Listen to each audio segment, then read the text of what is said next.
My name is Ruby, and I'm 26 years old. I don't have a full-time job and have mostly kept to myself since middle school. I went to high school briefly but dropped out, so I only finished middle school. Since then, I've been living with my parents, working part-time jobs, and doing freelance work from online ads.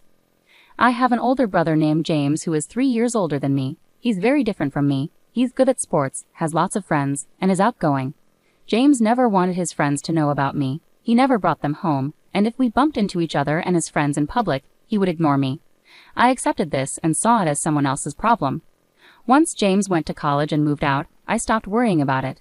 Then he started talking about getting married when he turned 29. It wasn't a surprise. Later he decided to bring his fiancée to our parents' house. That day I was at home when my brother arrived with his fiancée. "Mom, Dad, I'm back," I announced. My brother seemed surprised to see me sitting with our parents. "Sorry to interrupt," his fiancée said politely as she entered, unaware of my brother's reaction. When she greeted me with a puzzled look, I could tell she was silently asking my brother, "Who is this?" He probably hadn't mentioned me to her. "My name is James's mother," my mom introduced herself, and my dad. The fiancé nodded politely but still looked confused. My dad didn't say anything about me. My parents have always been tough on me, especially compared to my accomplished brother.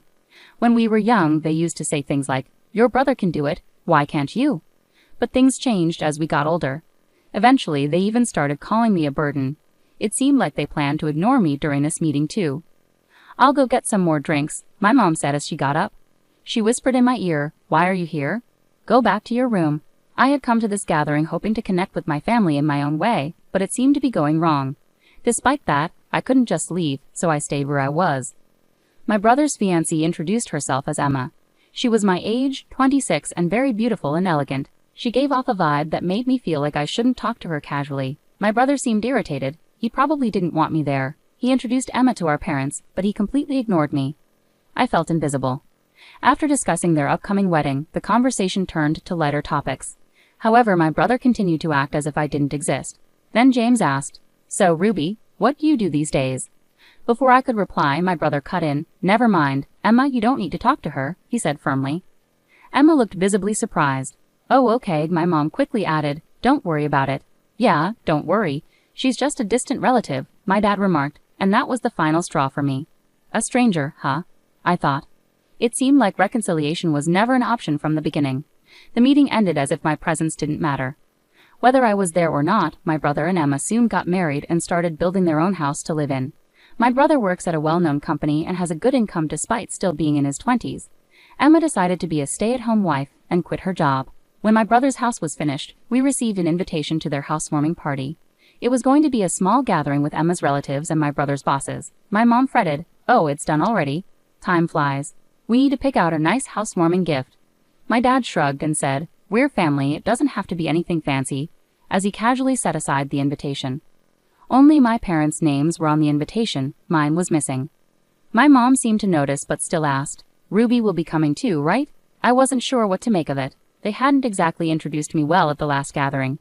"It's okay if I'm not invited," I declined, but my mom insisted, "No, you're coming. I'll make sure of it." So I ended up going to the party. On the day of the event, it suddenly started raining. My parents and I took a taxi to my brother's house. Because of the rain, my brother and his wife didn't come out to greet guests at the entrance. When we arrived, my mom turned to me and said, "You pay for the taxi," then hurried inside with my dad, both without umbrellas. That explains it, I thought. Our house was quite far from my brother's, and taking a taxi seemed extravagant. I ended up footing the bill for the ride. After paying, I rushed towards the entrance, where Emma asked me, "Who are you?" We had only met once before. Maybe she forgot.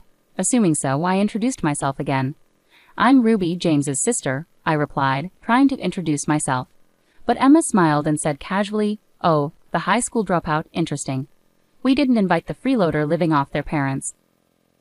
My brother had just returned and overheard this. He looked at me with disdain and asked, "What are you doing here?" "James, I told you not to invite her. Why is she here?" Well, I'm not sure either. My brother clearly didn't want me there. Emma's attitude towards me changed once she learned who I was. Actually, she's even worse than my brother and parents. Would it have been better if I hadn't come? I asked my brother cautiously. "Yeah, you're practically a stranger with your lack of education. Not finishing high school doesn't even count," my brother replied coldly. Emma chimed in, siding with him. "Could you please leave the property now?" Her calm expression throughout was truly unsettling. "Got it," I said, turning away. The taxi we arrived in was gone, and since we weren't on a main road, finding another one looked tough. I didn't have an umbrella. I walked slowly, getting soaked in the rain. I could hear Emma laughing behind me.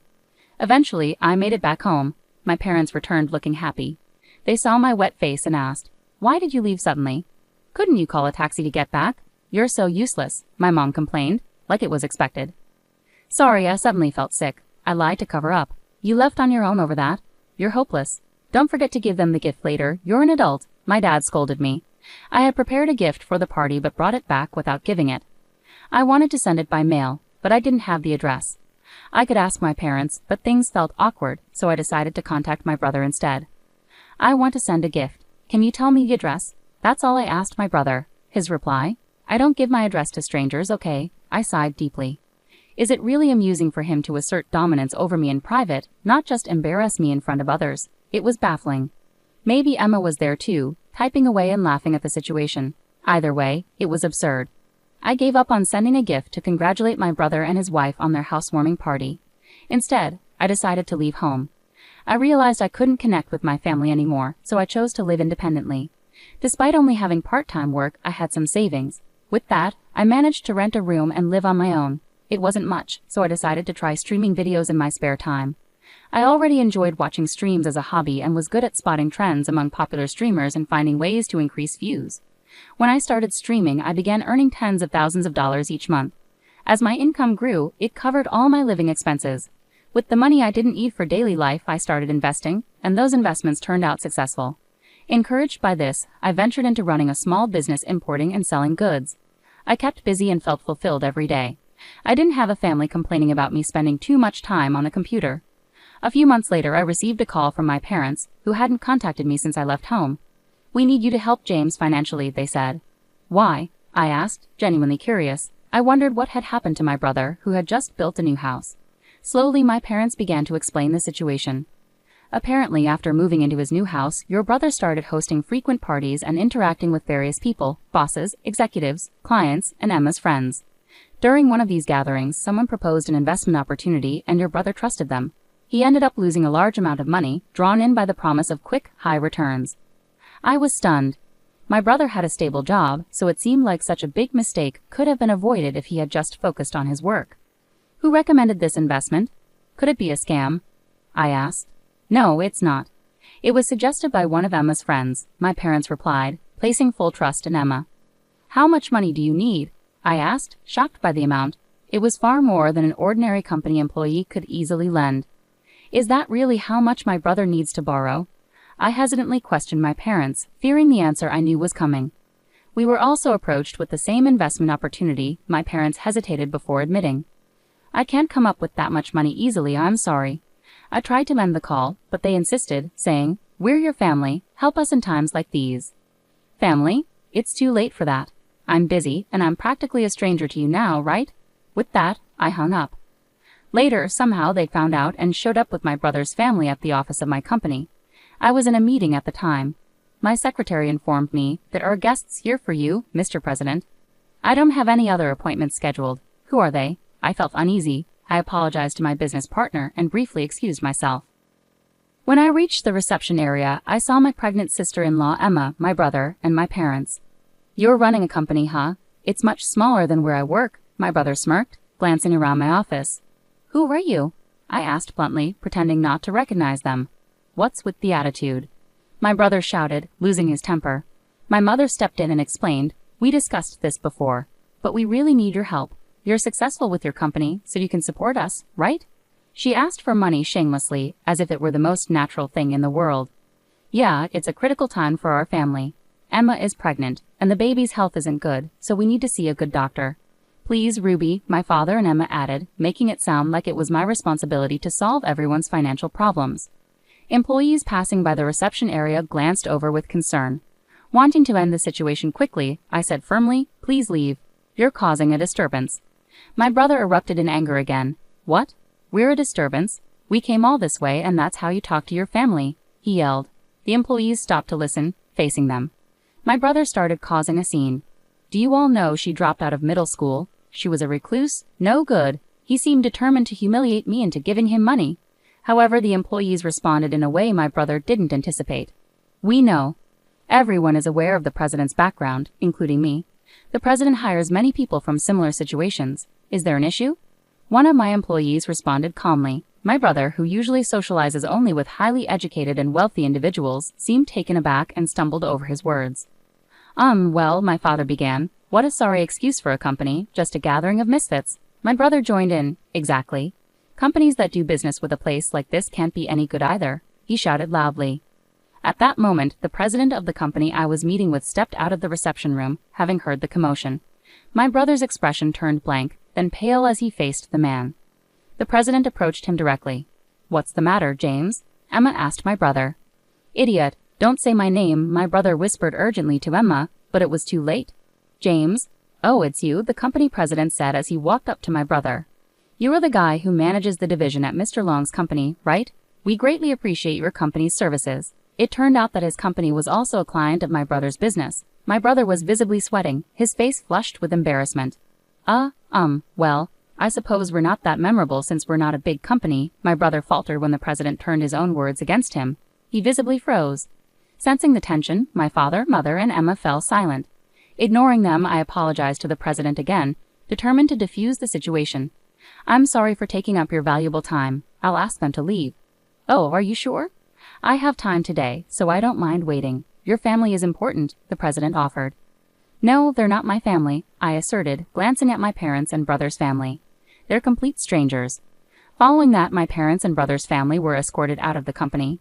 Perhaps stunned by the president's unexpected intervention, they left quietly. Curious about how my business became exposed, I decided to investigate. It turned out Emma was the catalyst. She had a friend who was well connected in investment circles and always kept informed. This friend came across information about a young woman in her 20s who was gaining recognition as a skilled trader and company owner. Emma was shocked to see a photo of this woman in the media and realized it was her husband's sister, whom she had heard was a middle school dropout. Emma shared this discovery with my brother and parents, suggesting they approach me for financial help. When their attempts to reach me during the day went unanswered, and I didn't return their calls about money, they showed up at my company. Since I had been treating them as strangers, I decided to distance myself from them. However, my curiosity led me to look into Emma's friend who had been involved in my family's financial troubles.